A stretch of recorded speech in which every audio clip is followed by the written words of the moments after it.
Welcome to the Caribbean Cricket Podcast, your one-stop shop for all things West Indies cricket. By the fans, for the fans.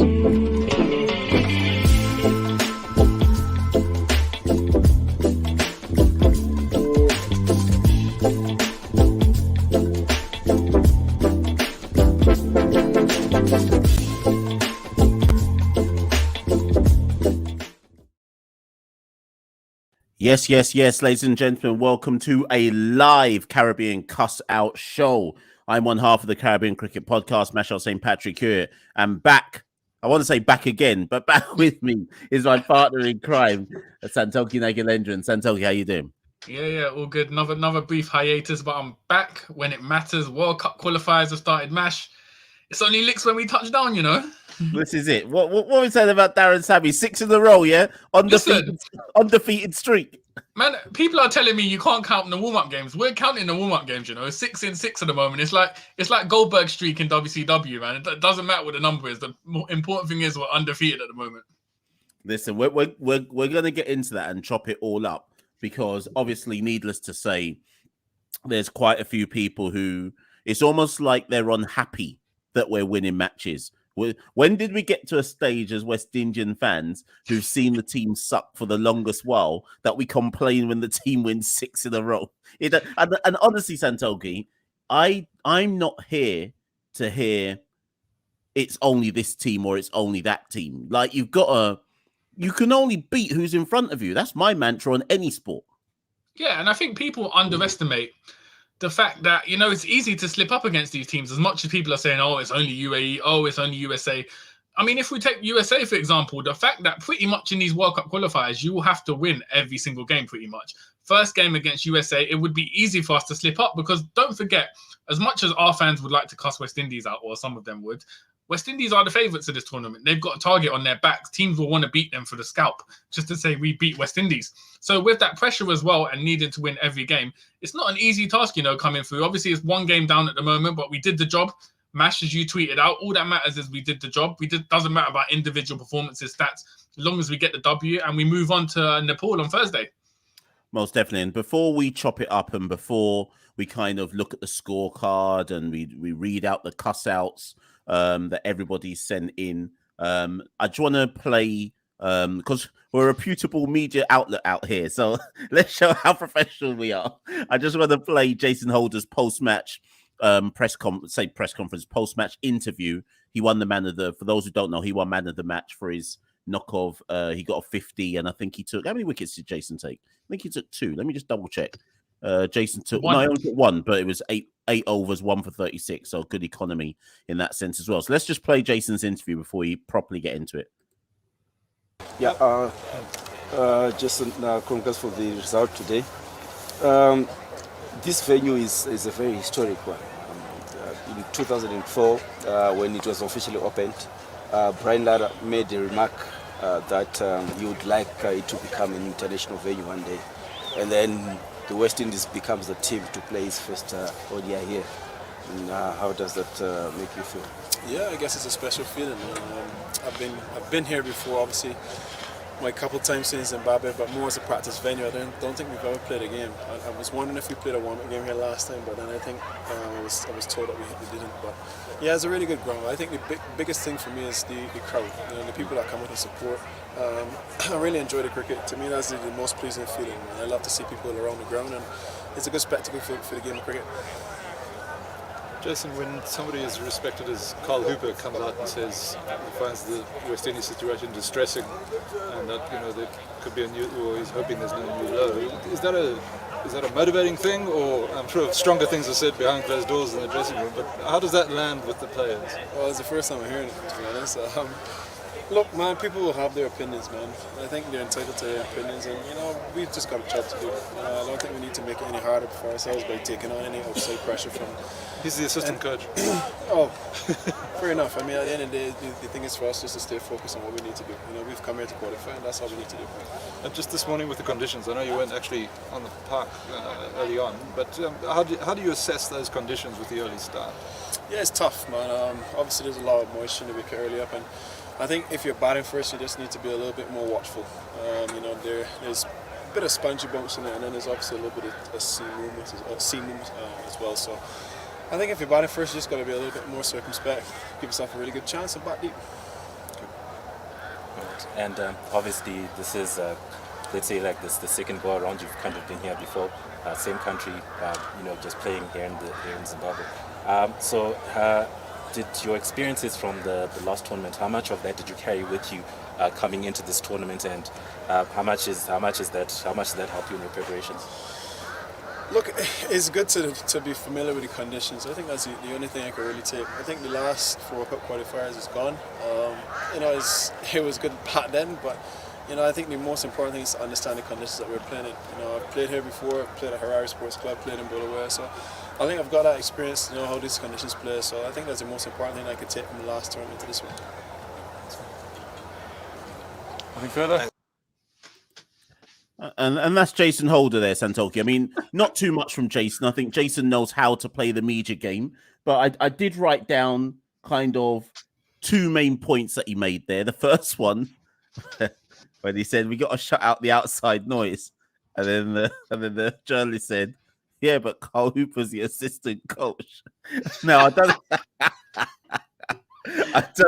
I don't know if you read. Obviously, Carl Hooper had a press conference. I think it was yesterday. Then ESPN did the write-up from the press conference, and basically, I mean, they went for the clickbait headline, but effectively, what Carl Hooper said was, "Boy, we got to get out of this World Cup qualifiers, because if we don't, this is the latest low. This is a new low for the West Indies." Now, obviously, Jason then replies to that comment by saying, well, I didn't even hear that, and we got to shut out outside noise, even though the noise is actually in the dressing room. What do you make of that, Santoki? I'm confused. So is Jason Holden not aware that Carl Hooper is the assistant coach? Because it sounded like breaking news to him.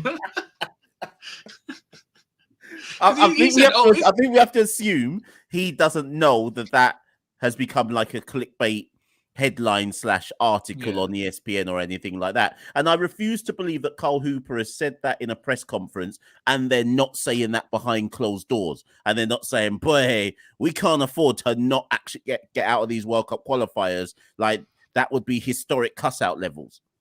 That's essentially what Hooper was saying. Hooper was essentially saying, in the context of the legacy of West Indian cricket history, it would be a new low to not qualify for the ODI World Cup, which is what we said, because it's unprecedented. So Hooper was fair in what he said, but obviously the clickbait title obviously goes with Hooper saying we'll be stooping to a new low, unprecedented levels if we don't make it. But generally, he was essentially just saying a logical argument that we need to get through these World Cup qualifiers. Most definitely. And the other point I just wrote down from Jason's kind of comments there was about the moisture in the wicket. Now, early doors in the innings, obviously USA won the toss, and actually Darren Sammy had said a few days earlier that we feel it's going to be very difficult to bat in the morning in Zimbabwe. It'll swing, there'll be movement, etc. And early doors in the US bowled really well up front, and I think, but both both Brandon King and Kyle Mayers fell inside the first 5 overs. And at one point, West Indies had, I think they failed to score off the first 3 overs, or certainly 2.5 overs. When Kyle Mayers fell, they were 14 for 2, and the ball was doing bits, hooping around everywhere. But Jason kind of alluded to it, Santoki. Eventually, it started to not flatten out, but just started to do less. And I think Jason's point is effectively, we know that this is what's going to happen in Zimbabwe, so you just got to dig in. You got to find a way to protect your wicket up front, and know that West Indies have the batters at the back end to catch up if needs be. Do you just think that today's match though was almost like ironing out the cracks and things like that?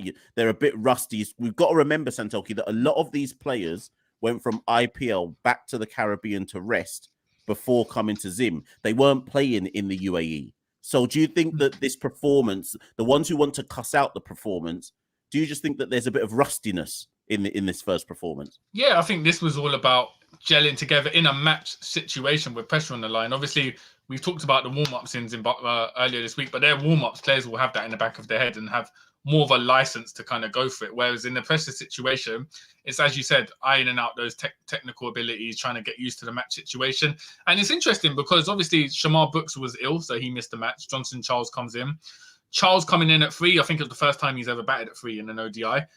He essentially approached it. I mean, there were a few dropped chances off his batting, but he essentially approached it in an aggressive manner, and this allowed Shea Hope to play his natural game. And really, the fundamental of that rebuild began with Hope and Charles putting together. I think it was 129 before the next wicket fell. So they essentially took the pressure off West Indies and put it back on the USA. And from there, obviously, Pooran capitalized on it.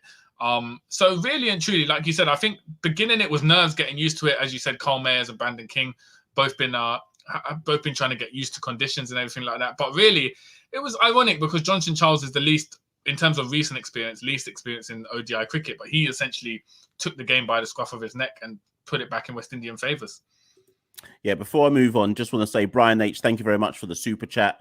Brian says, 1 down, but better performances will be needed. We'll get onto that for sure. Glad to see you live. Yep. Listen, blame Santoki for that, you know. Listen,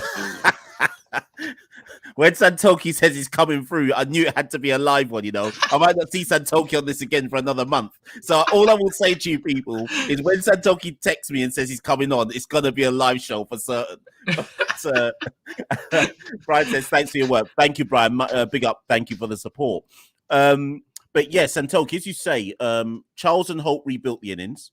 A bit of a kind of slow go innings from Johnson Charles, given his kind of mindset usually when he plays limited overs cricket.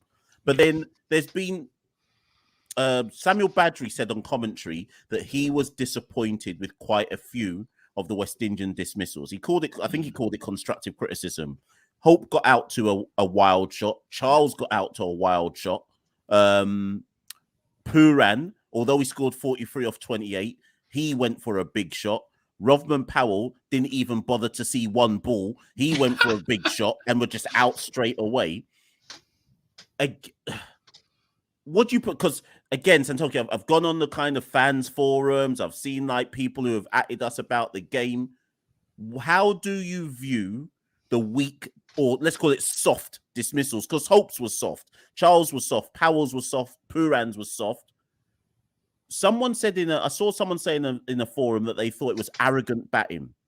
Do you think it's arrogance? Do you think it's dismissing the threat that the states pose to us? What do you put the soft dismissals down to? I think it's a combination of factors you alluded to earlier. A lot of them had come off from IPL, so they were in that mode, attacking mode. I think the warm-up games had built confidence. So Rovman Powell, for example, 55-ball century in the warm-up on Thursday against UAE. He's obviously come out with that confidence, tried to go from ball 1. But as we said, it's different playing in a pressure game situation. It didn't come off for him. So I think it's the mentality, shifting towards that mentality from T20 cricket to ODI cricket. And also, I just think they wanted to lay a marker down. I think they were targeting 350 because Hope doesn't go for that. Hope's dismissal was the dismissal of someone who's trying to accelerate the innings, where we know Hope, that's not his natural game. So I just think they were going for a 350. I think 300 or under, Sammy probably would have said, listen, guys, like, there's a chance if we get 300 or under, USA can get this. So we need to go 350, put the game out of reach. And when Powell fell at 192 for 6. Now, don't get me wrong, Santoki. I mean, for those of you who are in our Discord group chat, and if you want to be in it, look in the description of the video. But there are a few people panicking a bit at 192 for 6, but there was still 15 overs left. And the advantage of this West Indies ODI side is everyone can bat. And I'm including Alzari Joseph in that. Yeah. All the way down to Alzari if he comes 11. In fact, today, Akil Hussain came 11. And we know Akil Hussain can bat, right? So at no point was I like, well, boy, what are we going to do now? And let me give a big shout out to probably the most maligned person in West Indies cricket. Roston held the innings together, Santoki. A runner ball 55. He played the situation. And when I say he played the situation, I mean he understood that, boy, we got enough time here.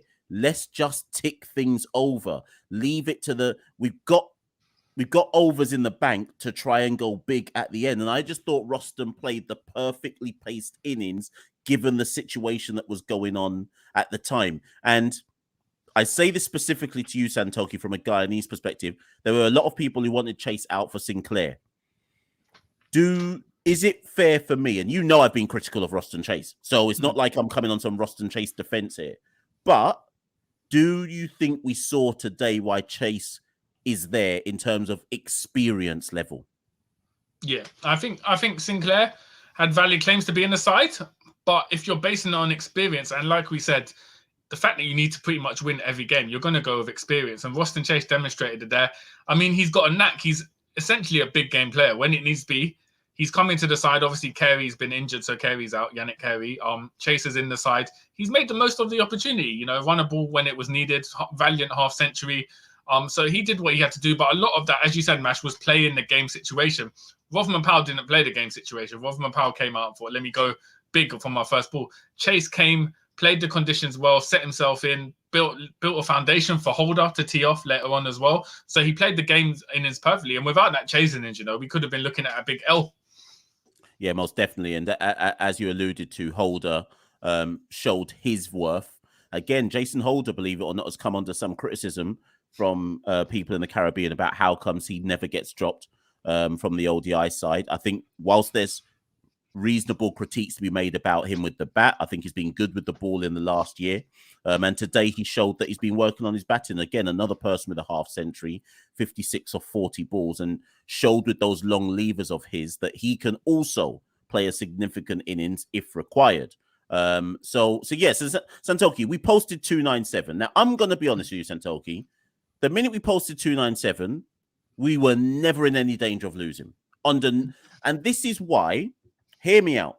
This is why I can't take the people saying, boy, that was a bad performance from the West Indies. Because bad performance to me means the opposition run you close. At no point from the minute we posted 297, at no point did I think, boy, USA are going to come close to this. And at no point in the USA reply did I ever think we're under some serious threat here of the United States winning. So whilst I get why some people are upset, it was a bit sloppy in places today. In the context of ODI cricket, Santoki, winning by 39 runs, and if we even look at the context of the game, with 3 overs to go, they needed like 70 runs or something, right? It was never close, Santoki. Where do you stand on it? Yeah, I mean, I think it's a scorecard analysis. If someone didn't watch the game and looked at the scorecard, you think, oh, 39 runs, it was a close game. But as you said, Mas, watching the game, USA, they never really came out of the blocks, really. They lost wickets. They lost wickets in the first 20 overs. They lost 4 or 5 wickets, sustained wickets going throughout. And then, really, the fact that USA were out of the game allowed Gajanan Singh to essentially play a chaotic innings. That innings, if USA had a chance of winning it, he's not going for those shots. His mentality was, you know what, I've got nothing to lose. The pressure's off. Let me just swing. Obviously, it was coming off for him. But really and truly, that innings was in the context of USA already being out of the match. So it was like a consolation innings. But it's essentially it brought the total closer to ours on paper. But really and truly, at no point in the match, like you said, Mash, did I ever think, oh no, we're in trouble here. It just felt like West Indies were in control from the get-go. Yeah, and let's put this in perspective. Kemo Paul had 4 overs left in the tank. He bowled 6 overs, none for 23. Jason Holder had 2 overs left in the tank, 8 overs, 1 for 36. I'm not going to count Carl May as having 4 overs left in the tank, but Roston Chase bowled all 10, for example, right? He bowled the final over. In fact, as Dhruva said in the chat here, Roston bowled the 48th and the 50th. That's how serious West Indies were at the end. We basically said to Singh, have a century. Because we never brought, but we did, because we never brought the main bowlers back. We basically just said, boy, it's almost as if I didn't know any better, Santoki, I felt like they were protecting the miles in Kemo Paul and Jason Holder's legs, saying, you know what, long tournament ahead of us. What's the point in bowling you out? You're going to have to bowl nothing this tournament anyway. Dash it to Roston Chase, tell him to bowl his 10, because that ain't taxing it. Do you think I've got that wrong? Yeah, no, I think they played the game situation. Once the game was out of USA hands in those final 4 or 5 overs, you're just going to go to spin anyway, because there's no chance of losing the game, and you're risking an injury to a Holder or Kemo Paul by handing them the ball at the death overs as well. So I just think it was smart game strategy from Sammy, and again, just demonstrated just how in control we were throughout that match. But credit to Gajanan Singh though for that century, because in the context of the USA innings, I think the next highest score was 39. So he essentially played exceptionally well compared to everyone else, and I think that was his first ODI century, I believe. And the way he celebrated it, and that's not to denigrate it. And congratulations to him, but I think the way he celebrated it showed you that. How do I phrase this?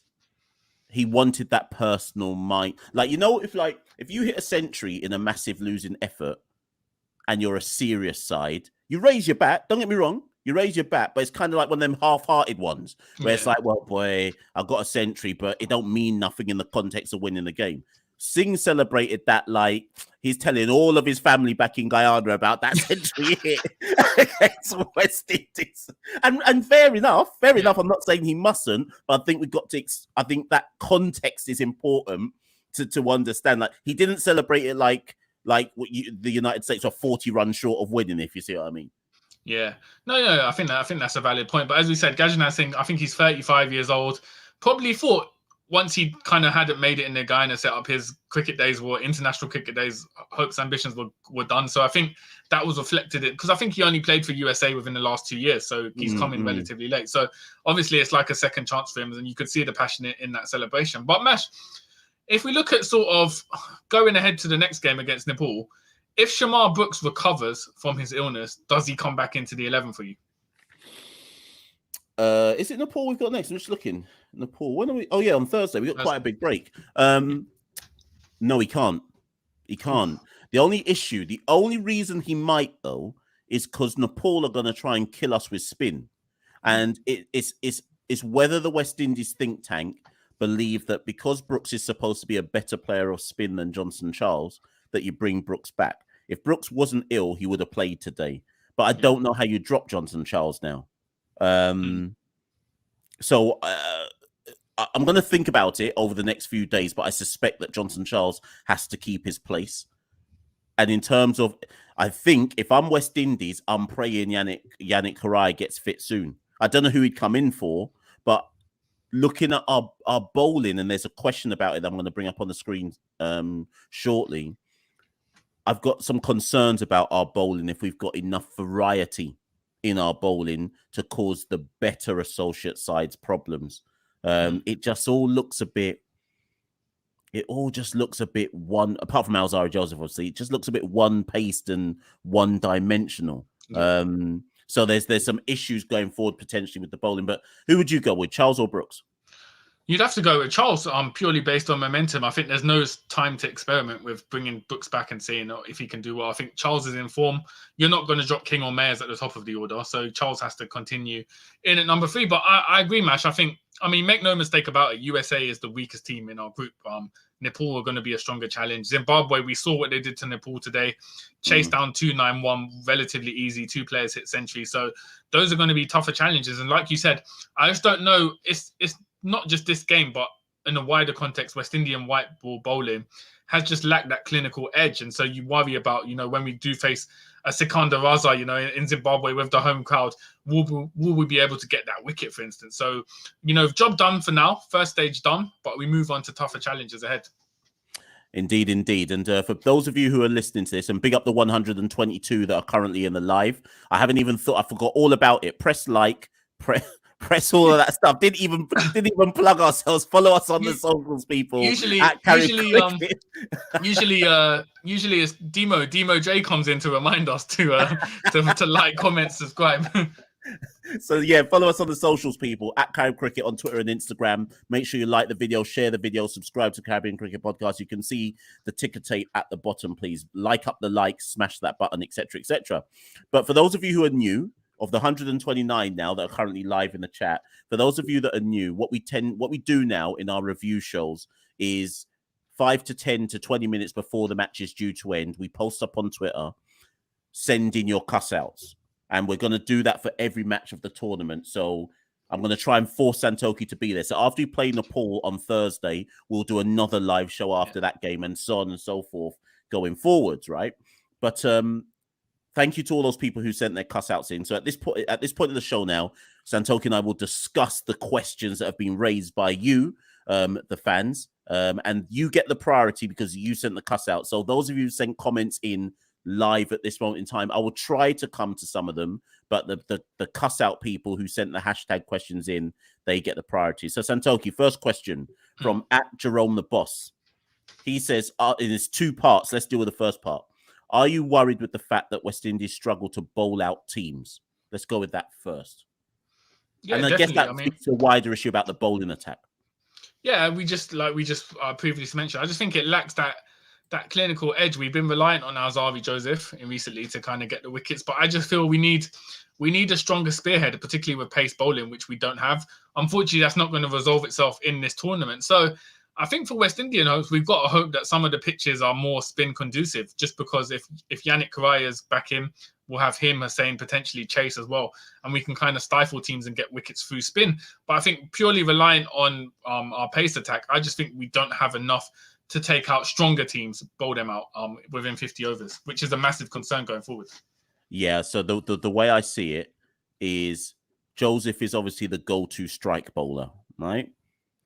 We have to hope that Joseph has more good days than bad days. I think if Alzari Joseph has a good day, we probably win 9 times out of 10, because now an Alzari Joseph good day in ODI cricket, he's taking 3 or 4 wickets, and usually it's key wickets that he's taking. So if he has a good day, I think we're pretty much going to be fine, because the rest will chip in.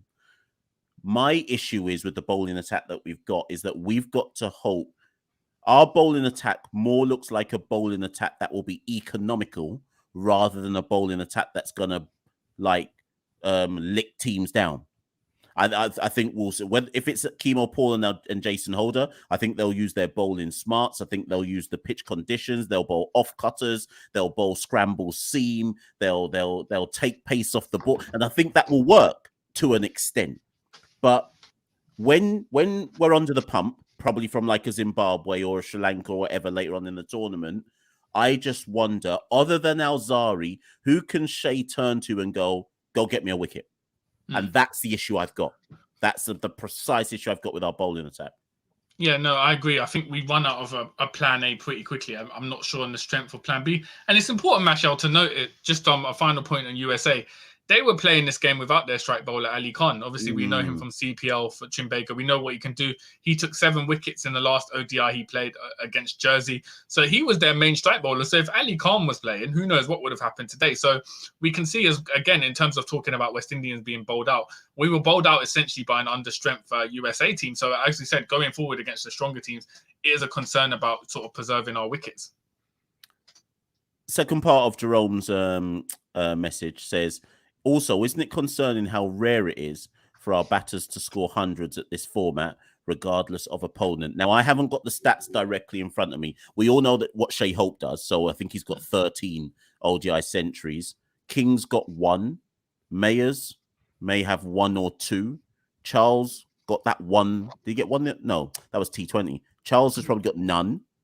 Who's Puran's got a couple, maybe he's only got 1. Maybe Puran's only got that 1 from the World Cup in 2019 against Sri Lanka. I think that's his only 1. Who's after Puran? Powell may have 1 or 2. Listen, the issue is this, Santoki, and this is why we've sucked in ODI cricket for the longest while.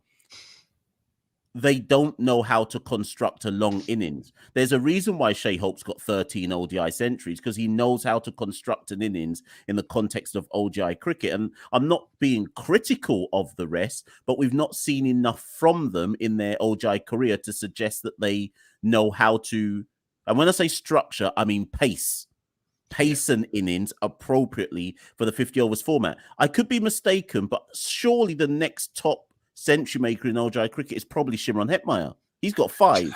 It wouldn't surprise me if it's Hetmyer next, It's him or Lewis, and neither one of them is nowhere close to coming back to the ODI side. So that speaks to a wider issue that we've got in our kind of regional cricket as a whole. Yeah, you're right there. I was just looking at Puran's stats. Yeah, he's just got the 1 century against Sri Lanka. He scored 91 against New Zealand last year in Barbados. Carl Mayer's century came against the Netherlands, mashed the 120 he scored there. So like you said, I think it's just we haven't got play. It's almost as if they get to their half century and they run out of ideas in terms of how to pace their innings, or they panic or try to accelerate.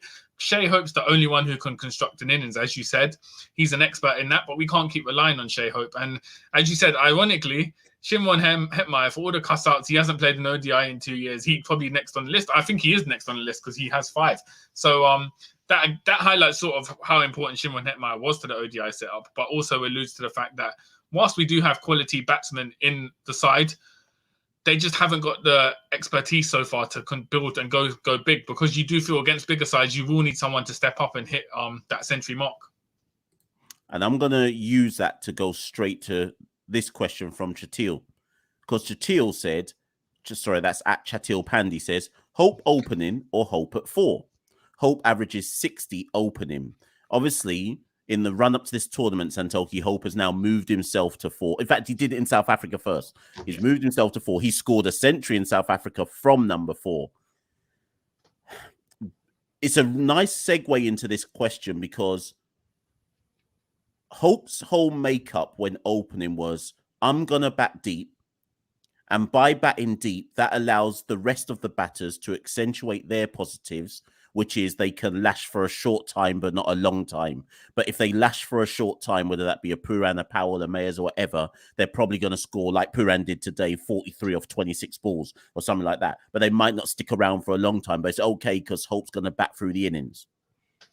Hope has now sacrificed that by moving to number 4 because they want greater impetus at the top of the innings. Because the big critique of Shai Hope has obviously always been that when he opened and went through the innings at a strike rate of about 80, which was good for 1980s ODI cricket, but it isn't applicable to 2023 ODI cricket. One of the last Cuss Out shows I did, Santoki, I said that in an ideal world, Shai Hope probably stays opening because that's the best thing for him. But it is not the best thing for the makeup of the team. Where do you stand? Yeah, I think it's been mixed results so far. I think he got the 128 not out against South Africa. Then he got a low score in the next ODI against South Africa. What did he get against UAE? It was low scores again. And then he barely batted because he kept sending like Carty and that lot ahead of him. Yeah, so it's hard to judge it basically because there's not a body of work where he's at number 4. But I just think, as you said, he kind of cemented that opening role and knew exactly what he needed to do. So it's a big gamble, but he's obviously done that to hope that, Mayers and King can come in and get the team off to a fast start going forward. So I think in terms of strategy, they just thought Hope's the most versatile white ball player. He's probably the most likely who can adjust to moving down to number 4, whereas I don't think they would have had that confidence in a King moving down to 4, for instance. Yeah, and I think they said on comms today, Nikhil was on comms with Badri. And for those of you saying, when's Nikhil coming on the show? Never again. Listen, Nikhil's gone past us. We're too little for Nikhil to ever come on the show again. Or I'm going to send him a text and say, when is he coming back on the show? But on a serious note, Nikhil and Badri were having a conversation today on air.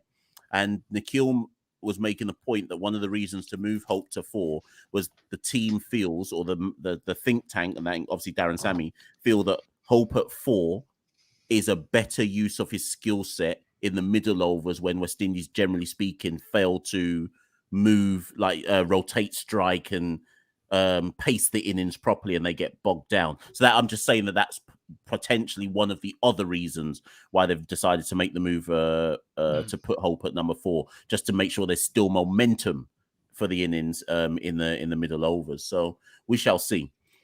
Next question, Santoki. Let's go. Where are we? Let's go here. CB Jamboy says, and that's at CB Jamboy people, says, this tournament will be a reality check for the West Indies public as to our standing in world cricket. We will win, and I think he means qualify, but I won't feel comfortable unless we dominate because the World Cup will be tougher. Now, before you come in, Santoki, I'm just going to say this because I said this to somebody on one of those fan groups on Facebook. This is our level. And I'm not here to... I'm not trying to offend West Indies cricket when I say that. I'm not trying to make excuses for them. Realistically, this is our level. Like, nobody can say to me, Santoki, that West Indies shouldn't be here. We've been dreadful at ODI cricket for certainly since 2015, if not earlier. We've been dreadful at this format of cricket. Didn't win a series between 2015 and 2019. Pollard came in between 2019, 2022.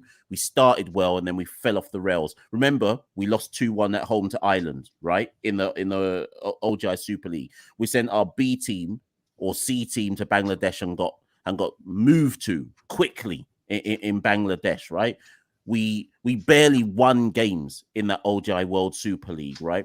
This is it harsh, Santoki, to say that in ODI cricket, we are an associate team? So when people are saying, boy, this is a reality check, I thought this reality check should have come a long time ago. I'm glad we're here because you can't beat better teams until you can beat the teams below them. Yeah.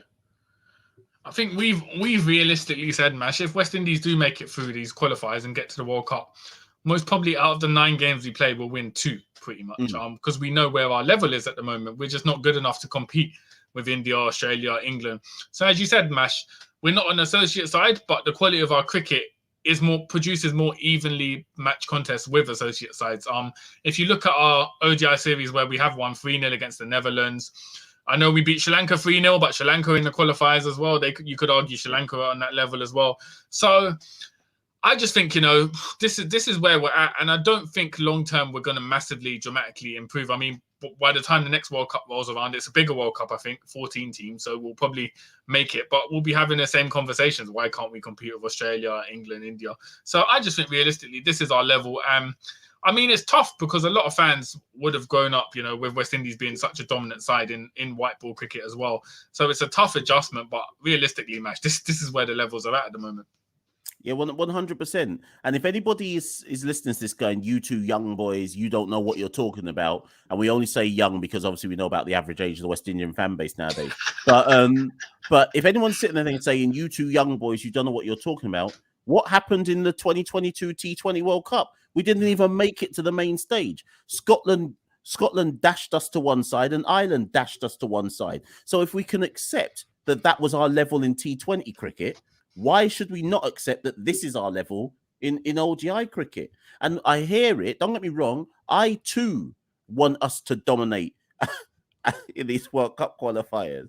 But listen, Santoki, all I'm here to watch is I don't care how we make it, I don't care if we sneak through. But remember, Santoki, for the 2019 World Cup, we shouldn't even have got there. It's only because of the teeth out and rain that we even made it to the 2019 World Cup. So for me, this is like nothing's actually gone forward since the last World Cup. We may have to pray for some rain and a teeth out again just to scrape through one more time. Yeah, fam, if it comes down to the final game against, Ireland or Scotland and we win by the barest of margins, 1 run, one run, I'll be celebrating like we won the actual World Cup, because as you said, Mash, we just need to get there by any means necessary. So at this point, to be fair, I'm not even looking ahead to the World Cup in India. It's just to get through these World Cup qualifiers and then we can start the discussions on how we improve before the World Cup. What do we get to do? But for now, all focus is getting on these qualifiers because if we don't make it out the qualifiers, there's no point of even thinking ahead to the World Cup. Yeah, exactly. Realistically, this is the World Cup for us. Realistically. Because, come on. If we qualify, Santoki, what are we going to be able to do between July and October when the World Cup starts in India? So realistically, this is our World Cup. Get in there. They should get, if they qualify, they should get open top bus parade in every Caribbean nation when they come home. Open top bus parade. We won the World Cup if we get through. That's what I'm concerned. So I think everyone needs to readjust their mindset and realize this is our World Cup right here, right now. Forget the next one. They're just try to get out of this one. Right, let's move on. Where are we? Here we go. Tasha at Tasha 63332160. Tasha, you need to change the at because it's long. Anyways, Tasha says, what can West Indies do to fix this ongoing problem of not being able to close out games and take wickets in the middle and at the death? That's the whole game, isn't it? 55 for 4 and 200 runs for the next 3 wickets. The joke about this comment, Santoki, and I'll let you take this one away, is that I would say that's always been the case in Test cricket as well, though. I don't think that's specific to ODI cricket. What do you feel about that comment, Santoki? Yeah, we always say in Test cricket, we always make the joke, but it's actually true that West Indian bowlers usually give opposition tailenders the best day of their lives with the bat normally, because we will take the first 5-6 wickets and then struggle to clinically finish off. And I think it's the same in the white ball cricket. I think Mashal, there's no quick solution to this. I think it's a systematic issue in terms of how we develop in strike bowlers. What are we doing at the academy level to kind of produce these bowlers who have those variations and ability to take wickets? I think this current cohort of players, you're not going to change the current players we have because they've all reached a certain age and they've got their skill set. So I think this is more systematic. How can we produce players who can kind of close out games, take wickets in the middle and how do we produce deaf bowlers at the moment? And are we getting these players? It could be a case of how do we get more of these players playing from more franchise cricket around the world to pick up the skills in white ball cricket, if West Indies, if we can't produce it ourselves. But I think those are systematic issues which we need to take on board now and look to implement it with the future generations coming through the academy. Yeah, there's no quick fix for this particular World Cup qualifiers. And I mean, one of the reasons why there's no quick fix is you just say to someone now, answer this question, who else can we turn to when it comes to bowling? And I'm not talking Kevin Sinclair. I'm talking about strike bowlers. And some will say Kevin Sinclair is one. But who else can we turn to? We struggle at the deaf because we don't have deaf bowlers.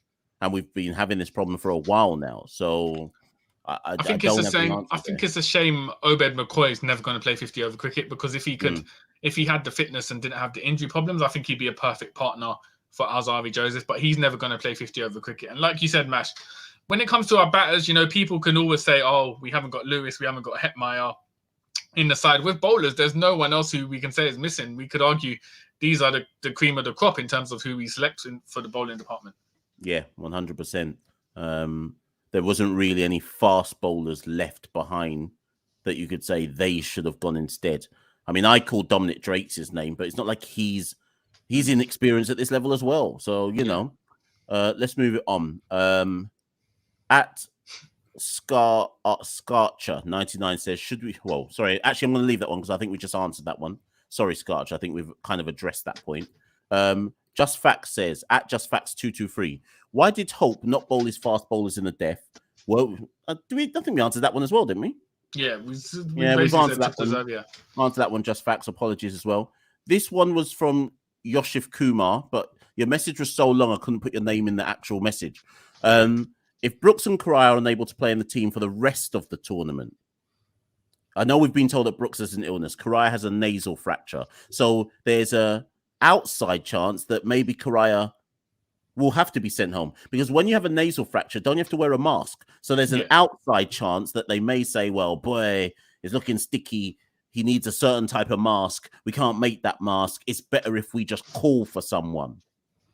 Right? So I'm just, let me give you that scenario, Santoki. So let's say Correa has to be replaced, which is what Yoshif is making the point here. And let's say Brooks's illness is an actual illness which puts him on the sidelines for the whole tournament, right? Who are the best replacements that are available and selectors should be looking at to add to the current squad? So, for example, with Correa, everyone would go bring Sinclair. But Correa's there specifically because he's a leg spinner. That's the only reason he's actually there. He's not just a spinner. He's bringing in a skill set that no one else has. Brooks, you could just replace with a bat. So I'll just go first, Santoki. Brooks, I don't know. Athenaeus? Is that a dumb shout? I know that's recency bias, but the man's in hot form. He just smashed a quick 50 on debut. I don't know. I'm just going to say Athenaeus off the top of my head. Correa, I don't know. If it's leg spin for leg spin, boy, they best call Imran Khan out here.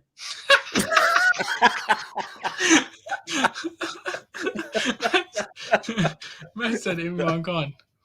Yeah, because realistically, I agree. I think Athenaeus, because he hit that half century against the UAE, and he would be a like-for-like replacement, most probably to ride the bench, unless there was an injury to the top order. So I think Athenaeus would be a good shout.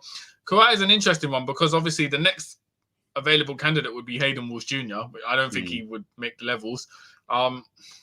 Mansingh, Abhijit Mansingh, what's he saying? There's no other, like you said, Mash, it's not a case of just throwing any spinners in. It's specifically a leg spin skill set they were looking for. So, I mean, they could, if they need to replace someone and they've got the funding, then they would probably go for Kevin Sinclair just to bring in that extra body.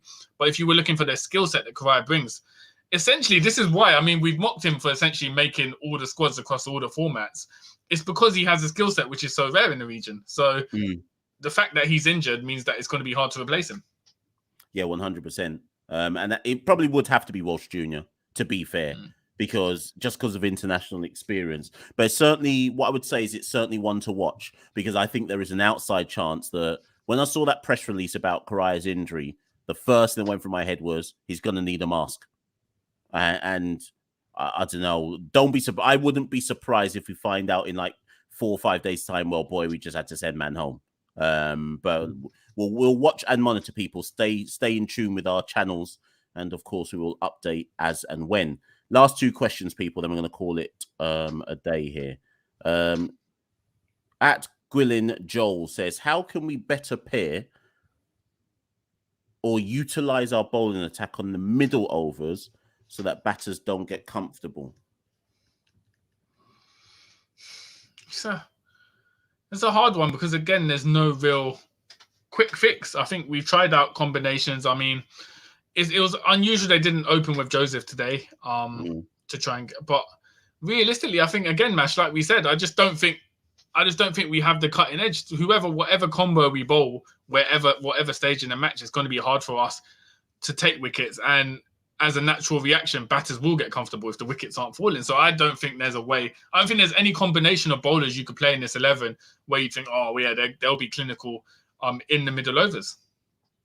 Yeah, the only thing I can think of is you bring Alzari back for 3. Because you probably want a wicket in the middle overs to disrupt the opposition. And the only other person I can think of is you bowl Akil Hussain through the middle, because at least 9 times out of 10 or 8 times out of 10, he's keeping it super tight. Even today, Akil bowled 10 overs, none for 38. And you knew, like watching him bowl, you were like, the USA batters do not have the skill set to go after Akil Hussain. But did Akil Hussain look like he was going to take a wicket? No. But I hasten to add that as the tournament goes on longer, I'm sure these pitches will start to be more conducive to spin. So I guess we have to approach this, Santoki, as we only have 2 strike bowlers in our ODI side, Akil Hussain and Alzari Joseph. That's why they've both been kind of ranked in the top 10, top 15 in ODI cricket in previous years. So I think it just has to be that we have to take those 2 as being the only 2 strike bowlers we got. But other than that, I have no answers. I have no answers. Let me ask you, Ash, if whatever happens, Shamar Brooks is out for the rest of the tournament, what would you think of the percentage chance of Desmond Haynes dialing up Shimron Hetmeyer's number?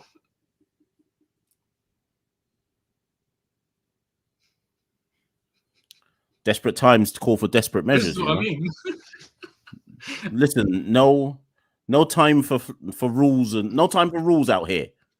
If he put 0% in the comments, yeah, Yo's put 0, but to me, Yo said 0%. But to me, that's cutting off your nose to spite your face, isn't it?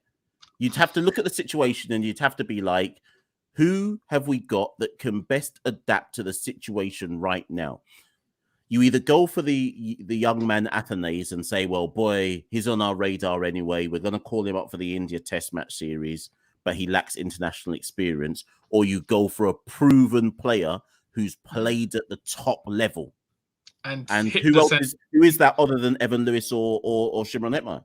And don't forget, when we played in 2018 in Zimbabwe, Hetmeyer hit a century in first game, I think, and he was a top run scorer. So he's played in Zimbabwe conditions. As you said, Mash, I think it's unlikely, but desperate times call for desperate measures. It's coincidental that it would be a like-for-like replacement, Hetmeyer, for coming for Brooks.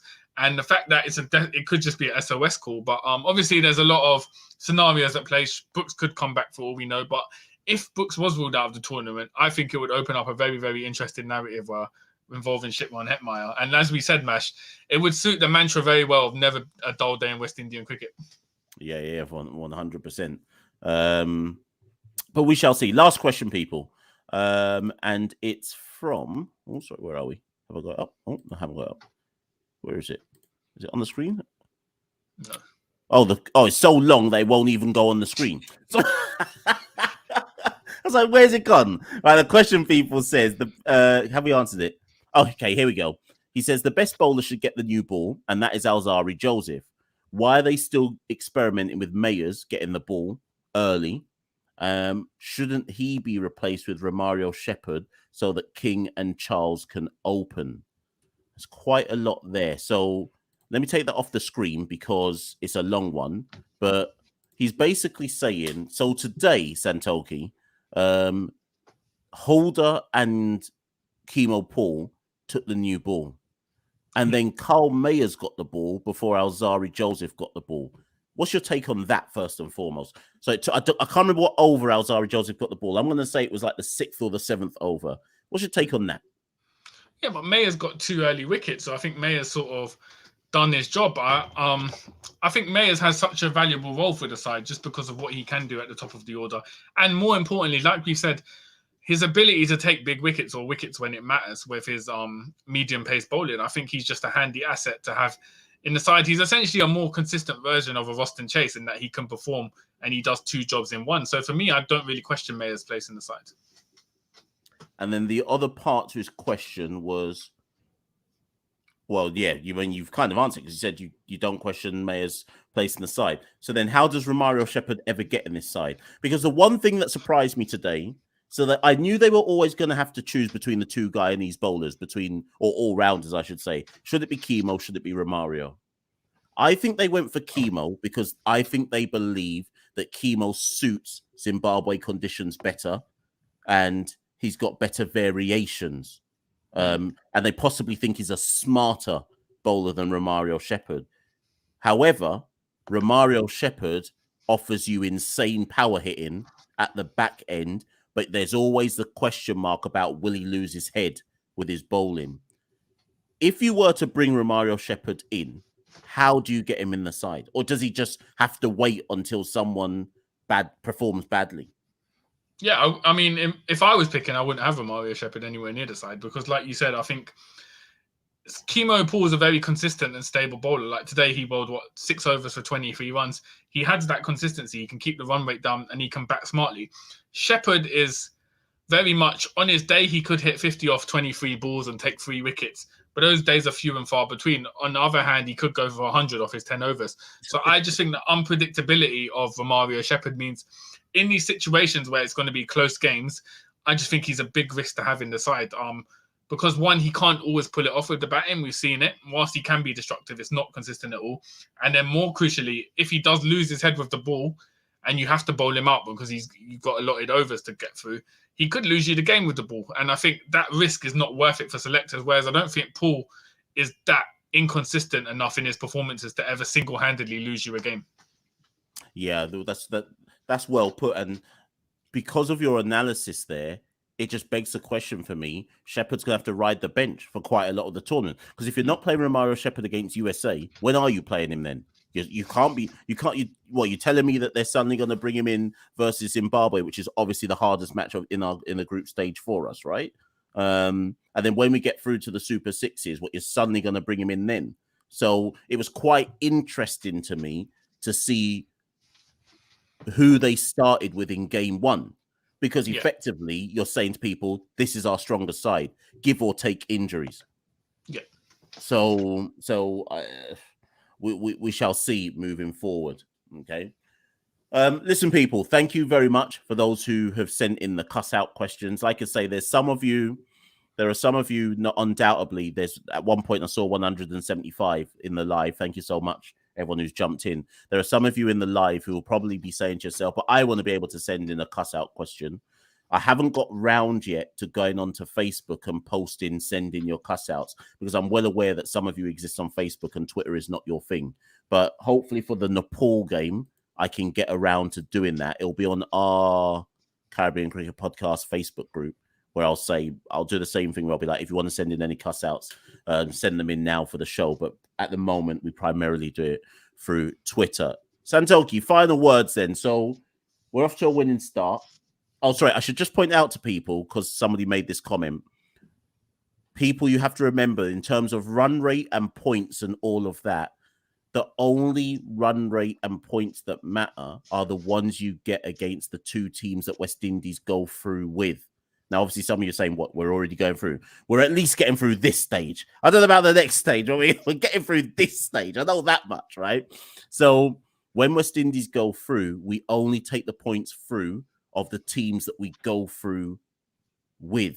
So anyone saying, boy, we should have beaten USA by more because run rate matters. Well, yeah, if USA also go through. But actually, the way this works is those 2 points you've got against USA count for nothing if USA don't actually go through with us. So just bear that in mind, people. It's more than likely our performances against Zim, who will definitely go through, you would imagine, and one of Nepal or Netherlands that will determine how many points we take with us into the next stage of the World Cup qualifiers. So if you did not know that, just bear that in mind with regards to how this competition works. But Santoki, Thursday, we have Nepal. You're saying same team, yeah? Yeah, it has to be, man. Yeah, I think it's too risky to change the team. So I would go with the same 11. What about you, Mash? Making any changes if Brooks comes back, if Yannick Correa come back? I wouldn't make any changes, but I am wondering how Yannick Correa gets into the team. Now that they've started with Chase in the side, they can't drop Chase. How do you get Yannick? If Yannick Correa is fit and that nasal thing is sorted, how do you get the leg spinner in? He should be in, but who's he coming in for? That's my only issue. Would we really drop a medium fast bowler to go in with 3 spinners and 2 pacers? Because effectively, then you're telling Carl Mayers and Rothman Powell, boy, you two are going to have to bowl. So I think there's definitely some issues with the makeup of the side going forward. But I'm with you. As things stand right now, you play the same team versus Nepal, and then you reassess after that game to see where we're at. Ladies and gents, that's been the Caribbean Cricket Podcast. That's been another review show. We're going to try and do these for all of the West Indies games in 2023. Well, certainly up until the India tour. we'll reassess after India, but we're going to try and do these throughout 2023, sending the cuss outs, etc. Thank you so much. Now I see how many of you want to jump in on the live. We'll try and make as many of these live as possible, and as ever, as we always say, share this channel, like the channel, subscribe, let people know, and yeah, Santoki, last words. Yeah, as you said, Mash, earlier, we've got a few days break before we play Nepal on Thursday. So we've got about 4 days. So, all the West Indian fans, make the most of this. Relax your mind, spend time with your family and loved ones. Because Thursday is going to be a very stressful day. But we'll be here for it regardless of what happens on Thursday night with another live show. I'm looking forward to it. Most definitely. And remember, that Thursday game, people, is the Monty Desai derby. All of those people that cussed out Monty Desai, he's coming for us. West Indies versus Nepal on Thursday, people. Stay locked in. We've been the Caribbean Cricket Podcast. Thank you and good night. We rule the cricket world. Now the rule seems coming. Welcome to the Caribbean Cricket Podcast, your one-stop shop for all things West Indies cricket. By the fans, for the fans.